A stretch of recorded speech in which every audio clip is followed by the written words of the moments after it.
that they try to put these kind of discussions online, so they kind of educate the people, get the people to understand, like, because you know these are very taboo subjects in work. For example, can you talk in work about people, God's existence or religion? They tell you don't talk about religion or politics, right? So yeah, I'm saying in this country, these or in general, even if you're on the train, you start talking about that, people will give you very strange looks. So these kind of videos, I would say they give the people the motive and the incentive to have this kind of confidence of engaging in these kind of discussions, that they're fine, that there's nothing taboo about them, you know? So you said to me you don't believe in a creator, right? Okay. So, yeah, come on, man. What is the question I'm going to ask? Tell me. The question is... Yes. Everything has a beginning. Yeah, I wasn't going to say that, but yeah. Okay, I'll say, okay. Tell me what I was going to say. I want to know what do you come across usually? Everything has a beginning, so the world must have a beginning. That's a kalam cosmological argument. Everything that begins to exist requires a cause. The universe began to exist before the universe. I don't remember in my life using the argument. Maybe one time somewhere I did say something, but I don't think I used the argument the way it is here in the park. I don't think so. All right. I'm happy to hear your question. No problem. Okay. So I was going to say really, not that everything has a beginning. Right. I was going to say that can something come from nothing? That's a good question as well. I would say no. No. Yes. Do you agree that the universe as itself is like it's composed of different physical things? Like for example, the universe is stars and galaxies, etc. It's composed of different things? Yeah, physical things, physical properties. So if we say that the universe, everything within the universe also has a starting point. Depends. The objects in the universe. Everything? Like the stars, the planets, the trees, the human beings, the objects, everything that we can observe. Do we know of anything eternal? I mean, I'm not a scientist. Yes. But I mean, for example, like, okay, the tree came into existence, fine. But for example, that doesn't mean that like all particles were created. But I would say, I think this is a bit of sometimes what people do. I believe it's a bit fallacious to reason that way. Like I'm not saying you're reasoning that way, but I think it's a fallacious reasoning to ignore the macro level that represents the micro level and think about the micro level. Do you understand what I'm trying to say here? So what people say, they look at the particles and then they start talking about whether the particles themselves are eternal or not. Right. But the reality, all of these particles represent something in reality on the macro level. Like the particles will represent a star on a macro level, for example, or will represent a tree, or me, or you. So I'm saying looking at the macro level, which is a representation of that micro level that you want to talk about right now, is anything on the macro level infinite, which is the representation of... On the macro level. Do you understand what I'm trying to say? I mean, I don't think it's like... Anything that we know of. Depends, like is air a macro level or like is oxygen on macro level? You can use the gases as well in the universe because according to scientists they have a starting point. Is it? Yeah. With the Big Bang. So is your definition of a macro level everything, like is it necessary to have a starting point in order to be on the macro level? I'm saying anything on the macro level has a starting point. That's the claim I'm making, basically. Okay, let's agree with that and see where it goes. Yeah. Okay, so what I was trying to say is this. We said that nothing can come from nothing. Right? You can have something that comes from nothing. Yeah. So basically, if you have nothingness, absolute nothingness will always remain absolute nothingness. If we're looking at the universe around us, when the people ask the question of whether the universe is eternal or not, right? What I would usually say is, what do you mean by the universe? When we say the universe, we mean the stars, the galaxies. That's what I was talking about, the macro level. So if these things all have a starting point, then it's very irrational to say that the universe itself does not have a starting point. Why? Because everything that makes the universe what it is has a starting point. What we call the universe is the parts in the universe. But maybe I'm still not getting the macro point. So you consist of a lot of... I'm a macro level. A human being is on a macro level, for example. Consists of a lot of micro level particles. Yes. You would say that. Yes. And like, I mean, you can organize these micro levels in a lot of Who organizes? ways. What organizes? Well, they can be organized. Yes. By what? In various. Well, by whatever. I could kick you and they're organized in a different way, right? Excellent. So what made the universe organized in the way it is? Because the universe, okay, because the universe is organized in a way. I was bringing you there, but you brought me there, which is excellent, you know. So the universe is arranged in a specific way. Do you see? If you look at the macro level, everything makes sense. Because the universe is arranged in a specific manner, it's arranged in a specific way, and it allows life to exist. And it could have been arranged in many different ways. Like we Muslims believe that Allah says in the Quran that He placed the stars as lamps for us. Do you get the point? He created the sun and the moon to orbit. So we say that the Creator is the one who put these things in the positions that they are, right? And what we say is the Creator, we say that the thing that brought the universe into existence, brought the particles into existence, brought everything into existence as a starting point. What do you think about that kind of reasoning? So, okay, so I can agree that the world could be organized, or the universe could be organized in a lot of different ways, right? So now, convince me that it is a creator, you know? It could be organized by so many different... No problem. Well, I usually say, and I would say this because to make it as a disclaimer, I do not come to convince, right? But I believe anyone sincere, when you use reasoning with them, they will understand that this is very basic. Do you get the point of what I'm trying to say? Okay, I'm saying now, can me or you create a universe? Absolutely, yeah. I mean, I can't create. I mean, actual universe, this one that we're talking about. And this is out of nothing. What do you mean? Any way, shape, or form, can we create a universe? Do you know? How vast the universe is, isn't it? Sorry? What anything you want. Can you create a universe as vast as the one that we have? No. So why are we not able to create a universe? I mean, it's not logically impossible, but empirically. I think it is logically impossible. Logically impossible. Why? Because we are limited to the universe that we are within. So we cannot create something that has the same amount of space. Do you get the point? So I would say it's not even possible. But I would say, why cannot we even create a universe? Even if we can create it outside of this one, we still can't, or we can. Wait. Me and you. Ask the question again. I'm saying if we want to create a universe, and that universe will be outside, which we're saying is not possible. Well, let's say hypothetically it is. Why me and you, just you and me, without any help? Can we do that? Logically? Yes. Without any help, me and you. Without any help? Yes. No, of course not. I would say I'll talk for myself. No. Logically impossible. No, what materials do you mean? Can you create a sun? Logically, if I have the materials the sun is composed of, yes. And then put that sun within a specific... And by the way, do you know planet Earth, if you place it within the sun, how many planets Earths do you need to fill one sun? Our small solar sun. How many? A million? 1.3 million. Now, do you see how small you are? Yes. So let's say you want to create a small star, the one that is not the supernova, which exists in the universe, which is billions of times. How are you going to do that? It doesn't matter how many materials you have. If I have all the materials of the sun, or I mean, if I have the technology, I could logically do it. Which technology? How are you going to do it? Tell me, walk me through. Supernova. You want to create a supernova? How are you going to do it? I take a lot of particles. I put them together with a lot of energy. We cannot take particles, isn't it? So they're very small. You cannot do that. Would you say you could create a very small sun of this size? Depends on if you define sun by something flammable, etc. You can probably do something very small like this. But I'm saying something of the vast universe is not only that. So the star is not only within the universe. It is in a specific place, and there is planets around it. There is a specific orbit that it's running in. You see, when I say universe, every galaxy, stars, zillions of stars. Let me ask you a question. Yes. Could you create a tiny universe? I personally don't think so. Why not? Because it's very complex. It's complex, but you know what zillions is? No. But zillions is just an exaggeration of billions. Like if you want to multiply billions together, right? So we're saying there's zillions of stars in our galaxy. There's zillions of galaxies, and in each galaxy there is zillions of stars. So in order for you to compose these, you will not be able to compose them and make, even if you make a mini universe, you can't. Let alone a macro one. So let's take a very small, very not complex universe. Okay? You can't. So even one where there's just a sun, one planet, you can't create. Sun and one planet. But what you mean by a planet is going to be a small rock. It's not going to be a planet. Okay, but you see that's why I'm trying to say to you, I know you're saying that if you can do it very small, you can do it very big, but it doesn't work that way. I'll tell you why. No, it doesn't. Okay, because if we come a little bit closer to the sun, all of us are going to burn. You cannot be in anywhere near the sun to begin with. Yeah, but I could be in a fantastic spaceship. But that thing will burn as well, coming close to the sun. Well, but if it is, it will burn. It doesn't matter how strong it is. So that's an empirical point. But yes. But so and this is a very small star.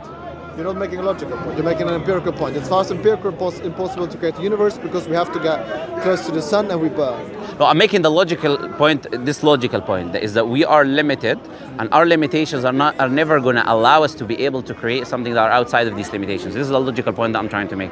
So I'm saying human beings are limited, and I think this is a big problem now that we need to discuss. Is in the West they have this kind of idea that they try to instill in the minds of the people is that you can do anything. And this is just a fairy tale, right? Science will never allow us to do everything that we want to do.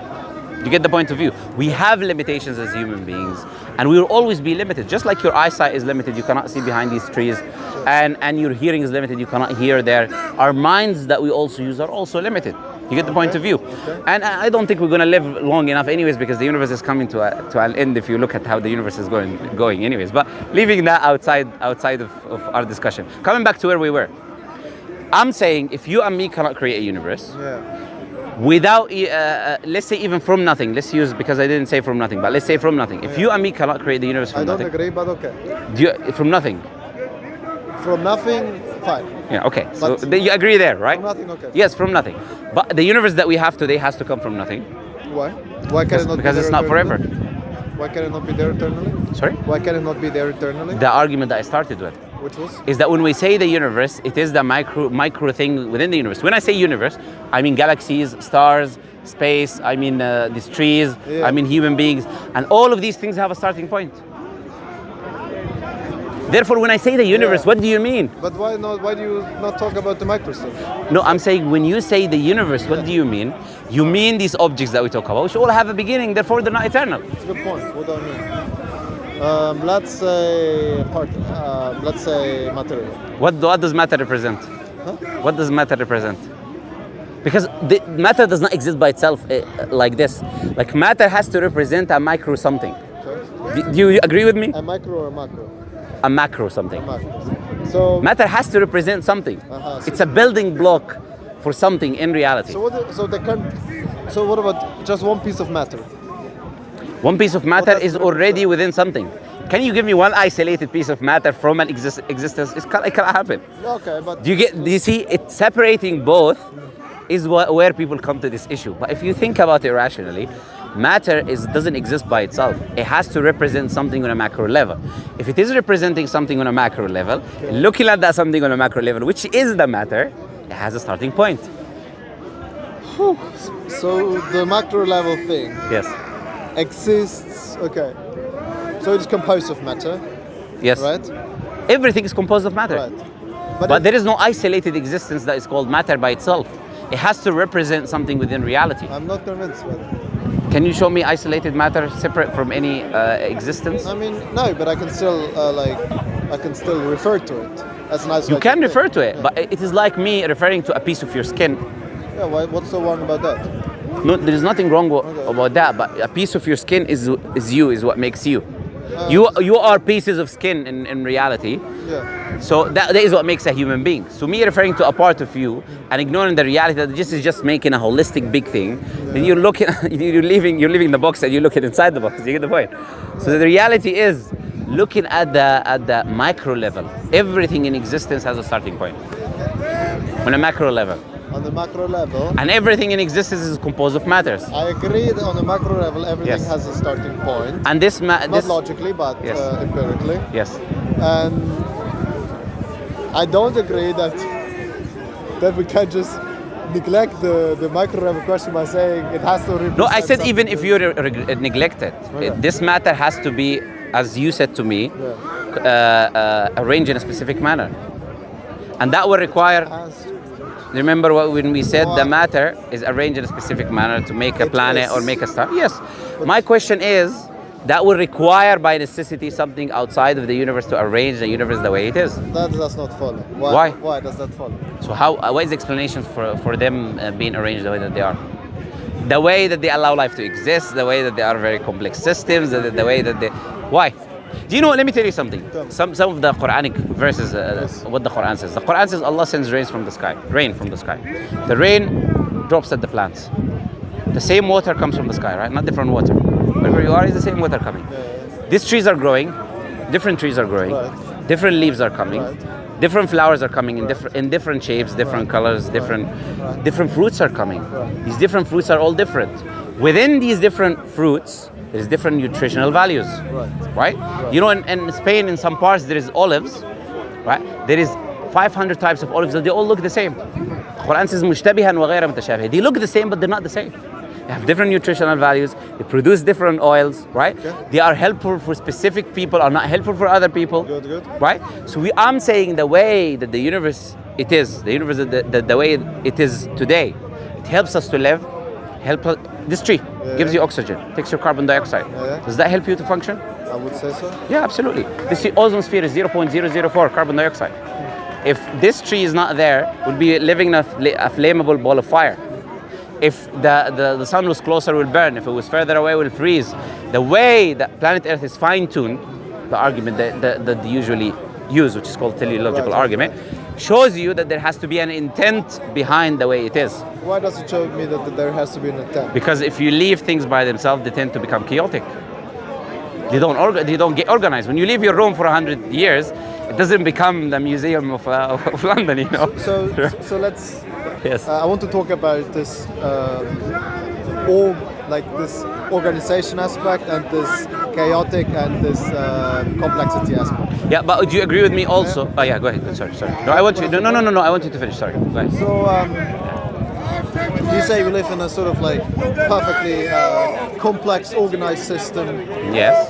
But to allow us to live, yes. Right. So if you look at an economic system, for example, right? So let's go back 100 years, right? And I'm not sure, and there are different ways of measuring economic success, right? But you might say the UK had the best economic, was the most affluent. People here were very affluent, and it was great. Hypothetically, right? You mean? Hypothetically. Yes. I don't care what it is. No problem. Yeah, no problem. Hypothetically, let's say that.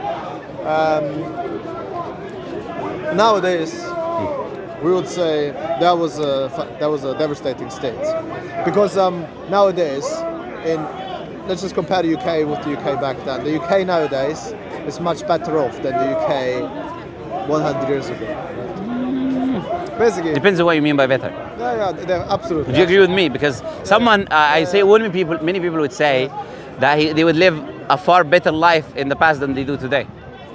I'm one of these people. Even in the UK. Okay. Away from, I believe, technology, because people view technology just as a positive thing. No. Reality, technology is not just a positive thing. Okay. If you look how it influences our life as human beings, there is so many bad influences. Do you get the point? So I would say living a very simple life 100 years ago, to me as an individual, will be a more happier or fruitful life than it is today. Might be. Yes. I will buy that. Fine. I give you that, all of that. Basically, my point is, you're looking at this and you think it is complex, it is organized well. But it could be organized much better, it could be organized much worse. After sometimes things just are as they are. No. There's a difference there. And say, that's not true. Because I'm saying they're organized to allow life to exist. And if any of the variables within the universe are changed just by one number, there are many books written on that in physics, right? It's just a simple, the speed of the universe expanding, the way that the planets are positioned, all of these stuff, right? The gravitational constants, when the atom started to form, all of this, right? If they're just changed by a number from like an infinite amount of numbers, if just one number changes, there will not be life. So it is not as you were putting it, it's very different. So you cannot arrange it in a different way that allows life to exist, basically. Okay. Do you get the point? Because you're saying you can arrange it in a better way. I'm saying no. Any other way will not allow you to be the way you are. Oh, okay. Will not allow life to exist, will not allow human beings to exist, will not allow this beautiful planet that we live on to exist. No. So you think this is the best, this most perfect? But I think the universe today, the way it's created is in the best way it can possibly be. And I think planet Earth, it is as well, but we are ruining it. And you can see that already. I don't need to tell you about like how we're ruining the planet. Yani. We don't need to start a discussion on that. I'm sure you agree with that already, you know. So what I'm saying is the following, the universe itself is self-evident of a maker that makes it the way it is. You have not argued for that. You have only argued that it is suitable for us. I'm sure. Yes. Why does that? Why does that? Not only suitable for us, has a measurement of beauty. Like for example, the what we call the fine-tuning argument, right? Some parts of the fine-tuning argument is about beauty. Looking at when the sunset is looking just like the clouds there, looking at the trees. This beauty as well shows that there is a wise designer behind it. As I said to you, when you tend to leave something, it becomes chaotic. It does not become organized. It does not become beautiful. It does not become a complex system. It does not allow life to exist. That they say there is something that creates all this stuff. Yes, there are scientists who believe. There are scientists who believe. Yeah. So, but coming back to this point, yeah. So this is, what I'm saying is the following, right? Looking at the universe, I do not think it would be in any way, shape, or form rational. Sorry. Yeah, rational to say that there is nothing that brought all of this into existence, organized it the way it is. Looking also at the macro level, as I said to you, that everything has a starting point, which you can infer from that logically that the universe also should have a starting point, because the parts of the universe, all of them, have a starting point. They are restricted, and they require something outside of themselves to restrict them the way that they are restricted. But I'll tell you something interesting now, yeah? Now let me go somewhere else now, yeah? Adding on top of all of that. I don't believe that the case, because you said to me, convince me of the existence of God. I believe that the person who does not believe in God is the one who should represent the case for why he doesn't believe in God, and not the opposite way around. Why? As I said first, the argument I was just making, because I believe it's self-evident already. Number two, what I'm going to add to that is what we call the fitrah, is an innate disposition that human beings are born with. Every human being is born believing in a higher power, has specific attributes. There are studies on that. Oxford University conducted a study, 57 academics. Okay, sure. And we have books, and we have every civilization exists throughout history. So I'm saying that's a part of the human nature and human existence. It's a universal belief, and we do not born with any other universal beliefs that are true. So all other universal beliefs, let me rephrase that, because I didn't say it correctly. Every other universal belief that we're born with is also true. Like we're born with a universal belief that we exist. That belief is true. We're born with a universal belief of causality. If you touch a baby, the baby will look behind him. They actually conducted experiments where there is a table, and they held the objects, and they removed the table, and the objects didn't fall, and the baby was reacting shocked. You get the point? Because the baby is expecting things to fall and make an impact. So we are born with this kind of idea, inherent idea of causality as well. So these universal beliefs that are far across every human being, being born with without any external influence on them, are all true. So what about death? So a baby does not understand that, right? Like, so the baby might have a belief. No, I'm saying the beliefs that we're born universally with, that we're born universally with, are all true. Right. But the baby might believe there's nothing like death. He doesn't understand, but that's not true. So the baby is agnostic on that. He does not believe it or not believe it, which it's not an active claim. You get the point? So you cannot make it an active claim because it's not. The baby is not realizing. So it is not. It's not knowledge. It's not saying yes or no. It just does. I don't know. Do you get the point? It's an agnostic position. I'm saying the things that are affirmative. You get the point? Fine. But I guess it is difficult to draw the line when a belief of a baby becomes affirmative and becomes something. No, if there is evidence that it is affirmative, like as I said, the studies that are conducted for the existence of the Creator, studies that are conducted for causality, and us existing, us behaving by itself, are evidence that we believe that we are in this reality where we exist. And all of these beliefs are true. And there is no other universal beliefs that we're inherently born with that are not true. So that's the second argument on top of the idea that I already believe it is self-evident, you know. And I can add more arguments, but I think, look, I think this is more than enough for someone who is, as I said to you, sincere. Us being born the way we are, realizing there must be a higher power that created this world above us, right? This is what the babies are born with in the studies. Higher power above us. They don't believe it's Jesus, they don't believe it's Brahma, they don't believe it all. They believe it's something great and above, right? And this is the Islamic belief. We don't believe God is a man. We don't believe God is a human being. We don't believe Allah resembles His creation. So for example, you know, colors. If I tell you to think about a color, that new color that you've never experienced, can you do that? Sorry? Can you think of a new color that you never experienced in your life? No. No. So we say Allah is something that you also cannot think about because you've never experienced. So how Allah is or what Allah is, something that is beyond our comprehension, but we can understand some of the attributes by looking at the universe like I was telling you. And then for the rest of the attributes you need revelation. So Allah sends prophets and messengers like Jesus, Moses, Noah, Abraham, Adam, etc. You heard about these prophets and messengers, right? And these prophets, messengers bring the message of truth, bring the scripture, and they bring evidences as well to show that they're coming from the divine. So they don't just come to you and they say, look, I'm a prophet, come follow me, let's go over there. No. Right. They bring evidences to show that they are coming from a supernatural being, a creator, something that created the world. Okay, I have a couple points. Okay, go ahead. First, I want to go back. Yeah, let's go back. Sorry, but, That's okay. So, It's okay. So you say matter is organized in a specific way, right? But I mean, matter must be organized in some way. Like, Yes. it could be this way, it could be this way. No problem. And like that it is this specific way, although it is infinitely unlikely, tells nothing about that it is supernatural, that it is. But you've just argued against yourself. How? So you're saying it's infinitely unlikely that there is nothing that organizes it the way it is, because it's so. No. I said it is infinitely unlikely that Yes. it is organized the way it is. It is infinitely unlikely that it is organized, which means what? So, say for example. No, but I want to think. Okay, I want you to think about the statement carefully. It is infinitely unlikely that the universe is organized the way it is. Yes. Which shows what? It shows That nothing. there has That's to my be. point. No. Okay. How is that shows Let me nothing? show Okay, you. go Let ahead. me show you. Yes. You can walk over there. Think about statement again. You can Okay. walk over there. Yes. 10 meters, and I tell you stop at any point. No, you're saying That there's. you're stopping at point 8.5. I know the argument you're trying to make, by the way. But it doesn't mean that it's No, supernatural. I know the argument that you're Okay, trying to then make. I don't- I understand the argument that you're trying to make. But I'm saying, because there is infinite other possibilities, that what makes this possibility significant. No. Of course it does. No, it is just that you are at It is just what? 0 meters is not significant. How? Without It's random. any external It has to be one way. No, but still, coming back to the point that I made before, this was not only my argument. My argument was that something cannot come from nothing. So in order for something to be organized in a specific manner to begin with, it has to be in existence first. So if I want to organize few bags, there has to be few bags first.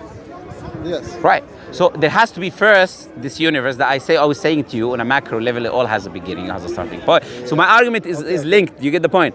My argument is not just one piece. I'm linking the argument two pieces together. So you're saying the idea that it has a starting point, so it cannot come from nothing, and because it come from a specific place and it is organized the way it is, wherever that place that it comes from is is what it made it the way it is. You understand this? Let me repeat it again. I'm saying the universe is arranged in a specific way, Yes, I agree. and it has a starting point. Something has to bring it into existence. If something has to bring it into existence, then it also brought it into existence the way it is today. And if the way it is today, it allows life to exist, it is beautiful, then there is an intent behind that for us to understand, for us to exist, and for us to look at the beauty. So let me try to understand you correctly. Yes. So you're saying the universe has a starting point. And when I say the universe, as I said, the universe is that which within the universe. So yes, the universe has a starting point. So the macro level universe has a starting Yes. As I said, Because the this is micro what we doesn't mean by exist on the that's macro. what I was saying. That's Yeah. what you said. Yes. point, which I'm still not convinced by. Sorry. Which I'm still not convinced No by. problem. But I think it's an interesting argument. No problem. But so this macro level universe has a starting point. Hence something must have created it. Hence this is also what's creating what is right now there. Right now. No. I'm saying the universe has a starting point. Because the universe has a starting point, there has to be something that started the universe. Yeah. Because we said we cannot have something from nothing, correct? Right? And if there has to be something that brought the universe into existence, then it makes logical sense that it brought it into existence the way it is. Because it brought it into existence. You walking over there 8.50 or 10 meters, there's nothing behind that. But we can over there, I'm not bringing anything into existence. I'm saying But you're making if you something create something, you bring it into bring it to existence, is create. Whatever created the universe, to use it that way, created the universe the way it is. So if the universe is in a way that allows life to exist and it is beautiful, it shows the attributes of whoever created it. You understand? Like if I'm stupid and I create something, I will create something that is not good or functional. I show the attributes of me as a limitation as a human. If the universe represents perfect attributes or what I call perfect attributes, therefore it shows that whoever created it also has these perfect attributes that he put in the universe. Okay, Okay, so You understand this? Doesn't make sense. there's perfect attributes here, so the one who's creating it must also have these perfect. Must, yes, put this perfect And also attributes these in existence. imperfect attitudes, because there's a lot of imperfection as well in the world. We believe, or we say as Muslims, that this entity is the only perfect entity. Okay. And it's created us for a purpose. Yeah. And this purpose is a test. This life is a test. Okay. Therefore, you're not meant to be perfect here. Aha. You're meant to be tested here. So therefore, it is perfect that you're not perfect, because that's the intent of the Creator. And that seems to be like an easy way out, right? No. It is I wouldn't say so, because if you look at the other things in the universe, they are perfect in the way that they are. But we as human beings, which we're allowed to live, we have something unique about us, which shows that there is something, there's an intent behind us that differentiates us from everything else. Because the universe by itself allows our existence. And when you see that we have things different about us, that makes logical sense. There's no problem with that. Because we're unique within the universe anyways. like a bird. Sorry? Like a bird. What do you mean like a bird? A bird is unique. Yeah, you can say the bird is unique, no problem. What's the issue? Maybe there's no issue. Anyways, let's coming back to where we were. Yeah. Or you still want to say anything on this point? No. Okay, coming back to where we are. Yeah. Combining what I said together. Yeah. The idea that you're born. How do you explain this idea that we're born with a creator universally? How do I explain what? The idea that everyone is born Yeah. believing in a creator, a higher power that has specific How attributes. do I explain it? And every universal positive claim that we believe in is also true. How do you explain that? So do you agree that it shows that there has to be something that instilled that within human beings? Okay, so Because it is there.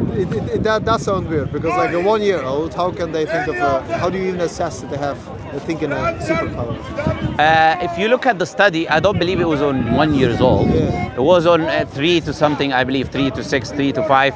And these are from every country around the world, including atheistic countries that have no religion. For example, China, from Japan, which means their parents will not teach them about religion, will not teach them about God, etc. So they're not have an external influence from the parents that is given it to them. And they're very young. But at this age, 5, 6, there could be claims that every child has that are wrong. Not 5, 6. We're saying, I think, believe from 3 all the way to 5 or 6. You can go back to the study. So Oxford is published on Oxford University.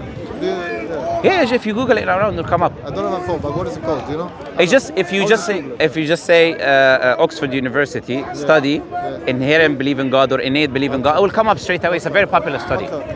Let's say it's true. It is true because I can show you now on the phone if you like. Okay, but saying what you're gonna say, yes. So, Continue what you're saying.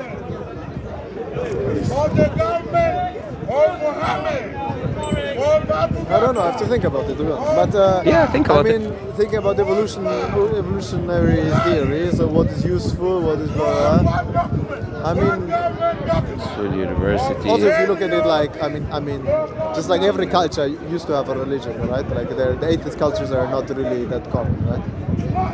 So I guess that's I'm saying exactly. Thank you. that's what I'm trying to say. but I mean, that's more. I'm saying that's more evidence. Yeah, but I think that is actually weakening your Why? point because you're saying okay, Islam, and you're saying Abrahamic religion, so you believe in that tradition. But the fact that everyone is just born with this disposition might also. I'm not saying Abrahamic religion.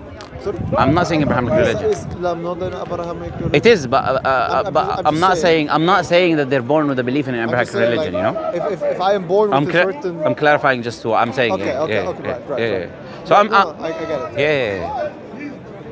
But like this might be explanation why people believe in a religion, and this might be. No, but leaving religion on the side because I've not argued for religion yet. Or the God. Religion has evidences. Okay. I can bring you evidences for Islam, but that's separate. Good. We're talking about God's existence, isn't it? So it's a separate matter. Yes. Okay. Oxford.com. Student. God is a part of human nature. Then it talks about the study, talks about who conducted the study.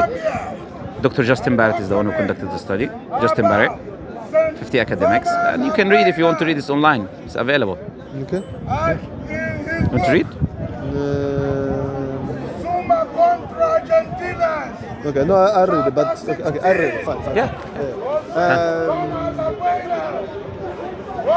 So, I'm saying it's true, so I'm not making it up basically. So, this universal belief, I would say, puts the weight on the atheist, not on the believer. Because if it's a part of my existence. By the way, you study philosophy. You said. You know what epistemology is, correct? Sure. Okay. The strongest forms of knowledge is the intuitive knowledge, because everything is based on the intuitive knowledge. You cannot reason without first assuming your own existence of the world around you. You cannot do anything without first having first principles of intuitive knowledge, Good. which makes it the strongest form of knowledge. Yes. So if it's an intuitive knowledge to believe in God's existence, this is the strongest form of knowledge. You know. It makes it the most strong, as in like Yes. the most powerful in us, enable us. It doesn't make it the most true knowledge. That's what I'm Not saying. at all. Yeah. It doesn't make it the most true. I'm not saying true. I'm saying the strongest form of knowledge. But why does it matter if you don't mean true? by that? Because we are now having a rational discussion. Right. So through a rational discussion, we have different types of arguments, and some are stronger, some are weaker. So if I'm arguing from the strongest type of reasoning for knowledge or for existence, then what else can I provide? But I have a lot of intuitions, and they're bullshit. No, I'm saying universal one. Okay. Like my claim is about a human universal intuitive knowledge, not just about. I was talking about that. Oh, interesting. Okay, so Because this is what we argue from first principles, things that are universal, like our own existence or causality. Trust me, it's a very strong. I personally believe, because people are using different arguments, I personally believe this is the strongest argument.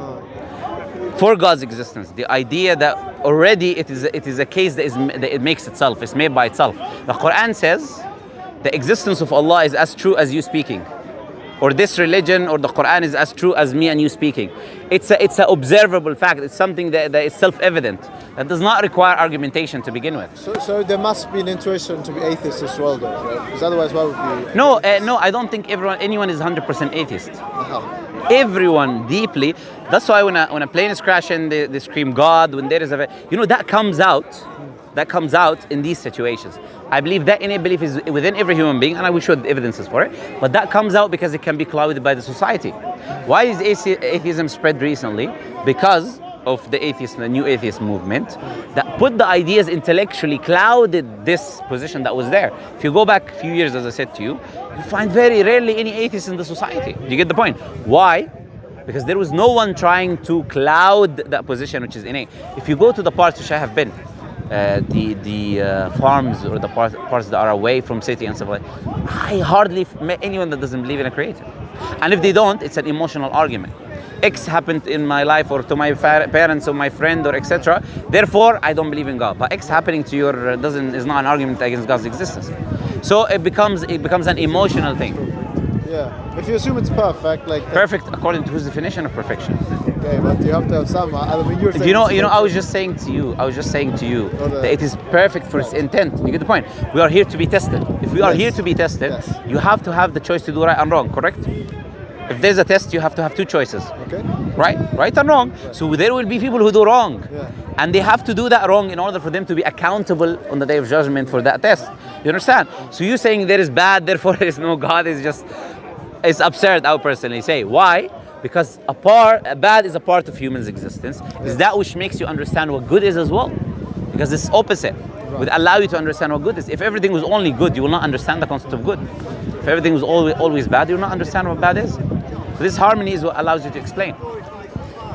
So, okay, I have a question. Go ahead. And now more about the different religions, right? If you look at how the different religions came about, and so like we talk about religion if you want, no problem. Right. So like Africa is basically split between Muslims and Christians and some other religions as well. Are more. But most of the people there are Muslims, and second most Christians, and then third something else. And it just depends on who colonized it. I don't know the exact stats, but yeah. But no. Because Africa, like North Africa is predominantly Muslim. Right. But South Africa, I wouldn't say it's predominantly Muslim. Not Nigeria, for example. Yeah. It's the biggest country. There is Muslims. No. Indonesia, I believe, or Malaysia, one of the biggest. I mean in Africa. Oh yeah. The biggest African country, Nigeria. I'm not sure. Anyways, I'm not sure about the stats. It could be. I know. Yeah. Okay. Or like we're talking about different religions. If you look why I was growing up Christian and you were growing up Muslim. I was growing up. Maybe you converted. No problem. Yeah. No, I'm not gonna say because it's personal information. Maybe later on I will let you know. But I was not born. I was born in Europe, by the way. Sure, but yes. So when I was a child, I was in Europe. Fine. But I can be. No, but Christian I'm trying to say I was not growing up in that society, a believing society, because you were talking about this point. But society, family, culture, what have you? Sure. So we have this disposition to believe in a higher power, and then, what a coincidence! People growing up in Muslim families become Muslims. Oh, what a coincidence! People who colonize other countries and enforce Christianity and then become Christian. Ooh, what a surprise! And like. But I wouldn't say it's a surprise. It's not a surprise. I don't think anyone says it's a surprise. But have you looked at the conversion rates and studies behind conversion rates? Why is the first religion or conversion rates spreading? Probably Muslim. Why? Because they're the best. Because it's the truth. Thank you for that. Well, it's the truth, you know. Yeah. But it is the truth. Why? Because the truth, when people investigate, they become Muslim, right? According to Pew Research Institute, Islam is the biggest growing religion, not conversion rate, not birth rate. Yeah. So I can show you I have the stats here if you want to see as well. So you want to see? Sure. Yeah. So what we're saying is, letting aside this point, was that your point about? Because this is a point about religion. So you're trying to say that you're gonna follow what you're born with, or what are you trying? What is the argument you're trying to make? Yeah, that is one point. So the point opposite to it is the study, which will be enough as a refutation of the idea. I would say. Really. Why? Because if millions of people have left their faith. I mean, some people are Were you Christian when you were born? Yeah. So you are self-evident against your theory because you left Christianity. Right. So people are not following what they're born with. Right. When they grow old, they can easily, and it happens quite often. It will show over 60 million people actually leaving. Over 60 million people leaving Christianity. 66 million people. Sorry. Let me get the study. Okay, here. Yeah. Okay, changes religious due to religious switching. Okay. Now, if you look here, Muslims. Yeah. First. Okay. You look here, Christians minus leaving religion, 66 million people. Yeah. Yeah. Now, I mean, have a look. unaffiliated is the most. Unaffiliated are the people who are becoming, but this is not a religion. Unaffiliated, the people who did not say I'm following a religion or not. Okay. So when they were questioned, they didn't say the religion. They're unaffiliated. They didn't say a specific religion that they're following. Yeah, I'm saying the people who don't identify with a religion. Never converted to not being, or like never. I mean, they don't identify. They don't identify. Yeah, but before they did, now they don't. Not necessarily. They could be born. No, this is the study, the results of the study. So the people that they questioned, this is the results that they're saying. Do you get the point? So this amount of people said that we are unaffiliated. This amount of people became Muslim. This amount of people left Christianity. Coming back to the religions now, because this is not a point for religion, the unaffiliated one. Yeah. Okay. So what is it for? Also unaffiliated, but it supports. It's opposite to your point. Your point is that you stick with what you are. If you become unaffiliated, that's not my point. Like, for example, the reason. So what is your point? So the reason. That's what I was saying. You're following a religion you're born with. You said to me yes. Right. So, but this is evidence that this is not the case. The unaffiliated is also evidence that it's not the case. So it's not supporting what you're saying. Now the reason why people change to religion, why they're converted. No, now you're gonna have to support whatever you're gonna say now, because you're gonna make a claim. Why do they do it? Sorry. You're about to make the claim. Why do you do it? You will have to provide evidence. So far, I'm providing evidence from my side. Why do they do it? Tell me. Okay, so it is See? You're making me laugh. Alright, it's okay, yeah. So why do they decide to switch? So for example, look at the people here in Speakers Corner. They're Christian converters, they're Muslim converters. They're Muslim, or like... I don't know, I didn't see Christian. I didn't see Christian converters, but yeah. They're here. Converts. I didn't see them. No, people who try to convert. Oh, you're saying people are propagating their faith. Yeah. Okay. Propagating Islam, propagating Christianity. Yes. And look at the people propagating Christianity. Look at the people propagating atheism are here. But look at the difference. Yes. Here, the people who propagating Christianity are considered by society, I would say, crazy people here. Crazy old people. And I'm not saying this, yeah? I'm not saying this. And most of the Muslims who are converting here are young, they're very well spoken, like you. Okay, thank you very much. I'm not well spoken, but yeah, thank you. Yes. But it shows something, isn't it? What do you think it shows? It doesn't show that... what do you think it shows? Okay. So if you look at the UK, for example, Yes. and you look at Christian families, you look at Muslim families, I'm making a statement, correct me if I'm wrong, I would say prima facie, or that Muslim families are usually more devout than Christian families in the UK on average. Do you agree? In all over the world. All over the world. Yes. They're more practicing to the religion. They're more devout. If you mean by Right, practicing, They take their faith right. seriously, etc. And Yes. they're more concerned about promoting it. Do you agree? No, but you're missing the key point. Why? Why are they practicing? If Well, they that were might not, be a cultural thing. no, absolutely not. Culture, I would say, is one of the main reasons why our people could be leaving Islam today. No, but I mean, Do you know? I'm telling you from my experience. I meet people every day. Why the parents force the faith? Some parents, obviously, this is the majority don't do this as much as I know. But the parents who do force it on their children, the children tend to leave. Why? There is no logical justification. Just shoving something down your throat. When you become bigger and older, you move away from that specific thing. But I mean, the reason why people are Christians, why people are Muslims here, are not because of what we're talking about here, not these rational arguments. No. That's not the reason. No. It is one of the main reasons. Is it? Of course. These logical arguments. I'm going to talk about myself. Yeah, I have a charity. It's called the Straight Path. I have a channel as well. It's called the Muslim Lantern. Yeah, but in my charity, we do this on a street level. So we engage with people in discussions. Right. We have minimum one person accepting Islam a day. Sorry? We have minimum one individual accepting Islam a day. Yeah. Minimum. From discussions. Because it makes sense. It is with the innate belief that I told you already. So when you come, you want to convince me that God is a man who became stripped naked on a cross, was killed, who's a baby, and this is not going to enter your